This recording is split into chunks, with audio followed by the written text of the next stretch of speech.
ஏசாயா 38:18. Isaiah chapter 38 and verse 18. பாதாளம் உம்மை துதியாது, மரணம் உம்மை போற்றாது, குழியில் இறங்குகிறவர்கள் உம்முடைய சத்தியத்தை தியானிப்பதில்லை. இங்கே பார்க்கிறோம், பாதாளம் உம்மை துதியாது, மரணம் உம்மை போற்றாது, குழியில் இறங்குகிறவர்கள் உம்முடைய சத்தியத்தை தியானிப்பதில்லை. இங்கே எசேக்கியா ராஜா வியாதிப்பட்டு அவன் மரிக்கும் தருவாயிலே அவர் இருந்தார் என்று சொல்லி பார்க்கிறோம். ஏசாயா தீர்க்கதரிசி வந்து சொல்கிறாங்க, நீர் உமது வீட்டு காரியத்தை ஒழுங்குபடுத்தும், நீர் பிழைக்க மாட்டீர், மரித்து போவீர். சொல்லும்போது he never had a hope of seeing another day.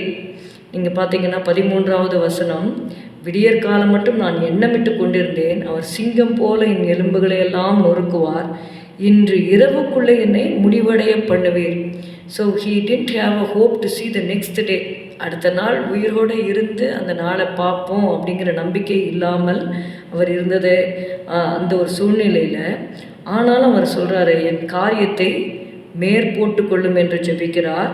மாத்திரமல்ல 17வது வசனம், இதோ சமாதானத்துக்கு பதிலாக மகா கசப்பு வந்திருந்தது, தேவரீரோ என் ஆத்துமாவை நேசித்து அழிவின் குழிக்கு விலக்கினீர், என் பாவங்களையெல்லாம் முதுகுக்கு பின்னாக எரிந்து விட்டீர். அவர் கேட்கறதுலாம் என்னென்னா, ஆண்டவரே மரித்தவங்க வந்து உம்மை துதிக்க மாட்டாங்க, பாதாளம் உம்மை துதியாது, மரணம் உம்மை போற்றாது, குழியில் இறங்குகிறவர்கள் உம்முடைய சத்தியத்தை தியானிப்பதில்லை. ஆண்டவரே எனக்கு நீங்கள் ஜீவனை கொடுத்தா நான் என்ன பண்ணுவேன்? 20வது வசனம், கர்த்தர் என்னை ரட்சிக்க வந்தார், ஆகையால் எங்கள் ஜீவனாலெல்லாம் கர்த்தருடைய ஆலயத்திலே என் கீத வாத்தியங்களை வாசித்து பாடுவோம் என்று எழுதி வைத்தான்.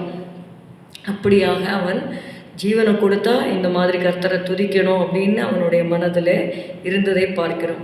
சங்கீதம் 6வது சங்கீதம் 5வது வசனம் கூட சொல்லுகிறது, மரணத்தில் உம்மை நினைவு கூறுவதில்லை, பாதாளத்தில் உம்மை துதிப்பவன் யார்? பாதாளத்தில் போனான்னா அங்கே துதி வராது, புலம்பலும் அழுகையும் பற்கடிப்பும் தான் அங்கே இருக்கும் என்று சொல்லி நம்ம பார்க்கிறோம். சங்கீதம் 30:8வது வசனம், நான் குழியில் இறங்குகையில் என் இரத்தத்தால் என்ன லாபம் உண்டு?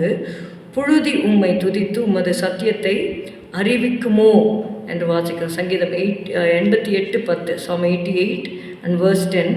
மரித்தவர்களுக்கு அதிசயங்களை செய்வீரோ, செத்து போன வீரர் எழுந்து உம்மை துதிப்பார்களோ. இப்படியெல்லாம் வேதத்தில் மரித்தவர்களால் எதுவும் செய்ய முடியாது, நம்ம உயிரோடு இருக்கிறவர்கள் தான் கர்த்தரை துதித்து பாட முடியும். Once you tie, after that நம்ம ஆத்மா தான் பரலோகத்தில் எடுத்துக்கொள்ளப்பட்டு அது துதிக்கும். ஆனால் இந்த உலகத்தில் கர்த்தர் நமக்கு எவ்வளோ ஆயுசு வருஷங்கள் கொடுக்குறாரோ, எதற்காக இந்த ஜனத்தை எனக்கென்று ஏற்படுத்தினவர்கள் என் துதியை சொல்லி வருவார்கள் என்ற வார்த்தையின்படி கர்த்தரை நமக்கு ஜீவனை கொடுத்ததுனால நம்ம தேவனை துதிக்க வேண்டும். இவர் அதான் சொல்கிறார், உயிரோடு இருக்கிறவனே உம்மை துதிப்பான், தகப்பன் பிள்ளைகளுக்கு உமது சத்தியத்தை தெரிவிப்பான். இங்கே பார்த்தீங்கன்னா துதியை மட்டும் அவர் சொல்லலை, துதிக்கிறதையும் சொல்லிட்டு கூடவே அவர் சத்தியத்தையும் சொல்லுகிறார். கர்த்தரை துதிக்க வேண்டும், வேதத்தையும் நம்ம தியானிக்க வேண்டும், வேதத்தை மற்றவர்களுக்கு பிள்ளைகளுக்கு போதிக்க வேண்டும். கர்த்தர் தாமே நம்மை ஆசீர்வதிப்பாராக. ஸ்தோத்திரம் ஸ்தோத்திரம் ஸ்தோத்திரம். அப்பா உம்மை துதிக்கிறோம். ஆண்டவரே, எசேக்கியாவுக்கு ஆண்டவரே அப்பா மரித்து போவீர் என்ற வார்த்தையை கேட்ட பின்பும் அவன் கெஞ்சின பொழுது அவனுக்கு ஆயுசின் வருஷங்களை கூட்டி கொடுத்தீர். அவன் கர்த்தாவே சொன்னாரப்பா, ஆண்டவரே கீத வாத்தியங்களை நான் வாசித்து கர்த்தருடைய ஆலயத்திலே பாடுவேன் என்று சொல்லி, அப்படியாக கர்த்தாவே நீர் எங்களுக்கு ஜீவனை கொடுத்திருக்கிறீர், உம்மை துதித்து பாட நீர் எங்களுக்கு கிருபை செய்வீராக. இயேசுவின் நாமத்தில் பிதாவே, ஆமேன். என் ஆத்துமாவே கர்த்தரை ஸ்தோத்திரி, என் முழு உலமையுடைய பரிசுத்த நாமத்தை ஸ்தோத்திரி. என் ஆத்துமாவே கர்த்தரை ஸ்தோத்திரி, கர்த்தர் செய்த சகல உபகாரங்களை மறவாதே. Good morning, have a good day, God bless you.